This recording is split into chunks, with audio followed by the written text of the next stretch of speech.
Hi all, welcome. This is review number 4 of the Bible in a Year reading that we are doing, and we're going to pick up from where we left off on video number 3. Now, we left off with Joseph being sold into slavery, and once he was sold into slavery, he became an overseer in Potiphar's house, and Potiphar wife accused him, and then he got into jail. So there was a TV show, and it says we resume the show with our hero, and it tells you where the hero was, which is the same place where we left him the last time. So we're resuming the same place where you left us the last time. We are going over Genesis 40 right now, and Genesis 40, Joseph interprets the butler and the baker's dream. Of course, he was in prison. He was made to be the overseer in the prison because he was working as he is working for the Lord and not for people, not for men, right?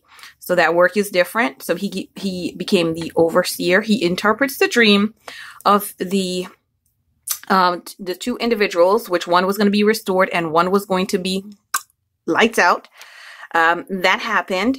Then he asked the one that was restored, you're going to have to read the chapter to find out which one was restored and leave me the comment down below. So one was restored, and he actually forgot about him for a while. And Pharaoh had a dream which no one could interpret. And so then the one that was restored remembered him and said for Pharaoh to go to call him, because surely he can tell Pharaoh what the meaning of the dream was. Oh, I'm getting tongue-tied. And so that was 2 years later, right? So he forgot about him for 2 years. So after the dream was interpreted, and it ended up being that there was going to be 7 years of plenty and 7 years of famine. You can read that story as well in Genesis 41. Then Joseph was put in charge of putting together the plan which the Lord had given him to be able to get Egypt out of, right? Get Egypt out of that predicament that they were going to be in, because they were all going to be starving if they did not take care. So the Lord gave Joseph a plan to be able to prepare Egypt for that famine that was to come. So he was made ruler, which he was actually second to Pharaoh. So besides Pharaoh, he was the most powerful man, going from a person who was sold into slavery to the most powerful man next to Pharaoh in Egypt. In 42, that is where we see where the famine is now upon the land, and Israel sent his son to buy grain from Egypt because they didn't have any more food, not knowing that they were coming to purchase things from their own brother. If we remember the dream that Joseph had the dream that his brothers would bow down to him. And here now, during this whole saga, this whole drama, which y'all, this is a whole lot. Like this whole chapter, from chapter 41 all the way down to 50. It was a whole saga. So you got to make sure you all read that to get more details. I'm just giving you all an overview of what's happening in these particular chapters, and some of the things that I thought was interesting and I needed to write down. Now, remember that Benjamin was the last one that was born. Benjamin was born after Joseph was sent out, was sold out into slavery. So Benjamin was the youngest brother. They went down to Egypt, but they did not bring Benjamin. They were questioned. They were accused of being spies because, of course, their brother knew that they weren't spies. They didn't even know their brother's face when they met him in public, okay? But he knew them. He remembered them.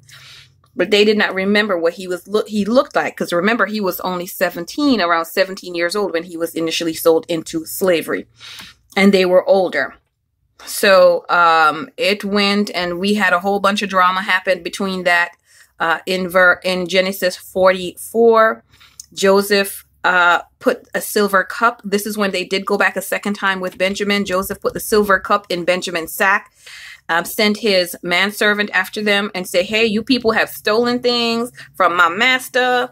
And how dare you steal things from my master after my master treated you so well?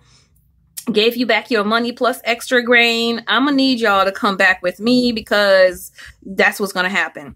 And then one of the brothers said, okay, if anybody is found with the master's cup, surely that person shall be put to death. And when it was found in Benjamin's stuff, y'all, drama, because he promised his father that if he does not bring back Benjamin, his father can kill his 2 sons. I'm telling y'all, it was some drama. So y'all need to read the whole in between, the whole innards. And so he knew, no, don't take the boy, take me, because if you take the boy, my father's surely going to die. So he reenacted the whole situation that he had promised and said to his father. And his father said to him the whole thing of what happened with the first youngest son, which was Joseph himself, and how the father was so sad he took it to heart. And if anything happened to this one, he will surely die. So that's what happened there. In Genesis 45, Joseph revealed himself to his brothers. Joseph saw that all that happened was to put him in a position to be of benefit in the time of need.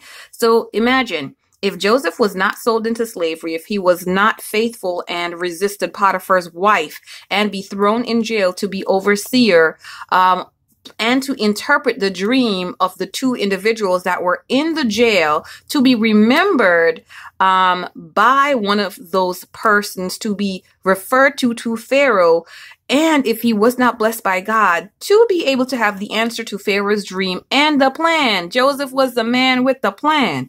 So he had the plan that put him in this place. Oh my gosh, do you see how all things work together for the good of those who love the Lord and are called to his purpose? Joseph was called to his purpose, to God's purpose. And so God prepared everything that Joseph needed, even though the situation and the circumstances was not ideal. None of us want to be thrown in jail. None of us want to be sold into slavery to serve other people in bondage.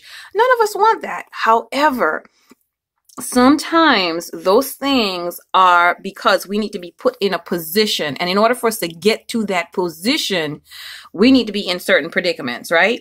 To be able to be of best benefit to his family. His whole family would have died if he had not been in that position to be able to give all the things that were required for them, because they came to buy food twice. And they were able to get what they needed. And not only did they get what they need, they were actually given land. They were given land for everyone to dwell on. Genesis 46, Israel, which of course is Jacob, that was his name change. God told him that he will make him a great nation in Egypt. And that was Genesis 46, verse 15. And Jacob had, I don't know what that is, Joseph meets his father. Okay, so this is when they met each other. When after the incident with the silver cup, Joseph went to go meet his father Jacob for the first time in years, and they had their little family reunion. Joseph was actually a very good businessman. In Genesis 47, it starts to tell you that when the people ran out of money, Joseph now traded the people's land for their food or their meal, their grains, etc. And then he made a deal with them that they would farm and give Pharaoh a certain percent, and they would keep a certain percent for themselves. So he was a very savvy businessman. And so I definitely like that. He was very smart. The Lord had blessed him to be wise in business. And then Genesis 48, it says Joseph went to see his father with his 2 sons. This is when his father was very sick and was getting ready to pass on. So they could see him and be blessed by him. Remember, we are back here again with the blessing. So he blessed them. And if you read the story, you'll see that when Jacob was blessing them, Joseph tried to say, no, this one is the one you should be blessing or have in this particular hand. He had one in the right and one in the left. And the father was like, I know who I'm blessing. I might be old. I'm not senile. I know who I am blessing. So y'all need to read that story too. And you guys need to read it because of the way these two children were born. Y'all go read the story. Go read the story. Y'all need to read the story. So Genesis 50, Joseph went to bury his father according to what Jacob had instructed him. So Jacob had given him his instructions. This is how I want to be buried and where I want to be buried. And he followed through on that. Joseph died at 110 years old in Egypt. He saw his great grandchildren, 3 generations, of one of his sons, Ephraim. So he also passed on. I forgot how old. I think it was 147 was how old Jacob was when Jacob died. So they were all pretty old, but you can see the age of how long people are living. It's starting to decrease. Okay. Exodus 1. Now we're getting into Exodus, which is where we're going to start off in the next video, but I'm going to finish off Exodus here. Exodus 1, Joseph and his generations. There were brothers that died. Joseph and his generation died. So basically his brothers had died out. So anybody who knew about the children of Israel and knew about God and knew about Joseph and how all that Joseph had done and how the people of Israel became people who lived in the particular land where they lived in, they all passed out. And a new Pharaoh came to rule. And that Pharaoh did not know anything about God, nor about Israel and Joseph and all of the history. And so that is where we start to see where bondage, the people of Israel were put into bondage. Because if you read the story, it'll say they said, hello, you see how many people they are? Do you see how many of them they are? They're going to get disgruntled and they're going to rise up and they're going to put us in bondage. So I'm going to need to put them in bondage before they put us in bondage. And so just to make the story short, that's exactly what happened as well. So we get into the beginning of the story of Moses. And then what we will do is next video, which is going to be number 4, we're going to get into Moses, which is the beginning of Exodus, y'all. That's the beginning of the Exodus. So I will see y'all on the very next video. Don't forget, if this is your first time watching my review video, this is just a review of some things that I've taken note of. By no means is it everything, y'all. Look up here. You'll see the rest of the reviews that I have done if you want to catch up and know exactly what I'm doing, how I'm doing, you know, all of those good things. I will see you all on the next video, which is going to be number 5. Bye-bye.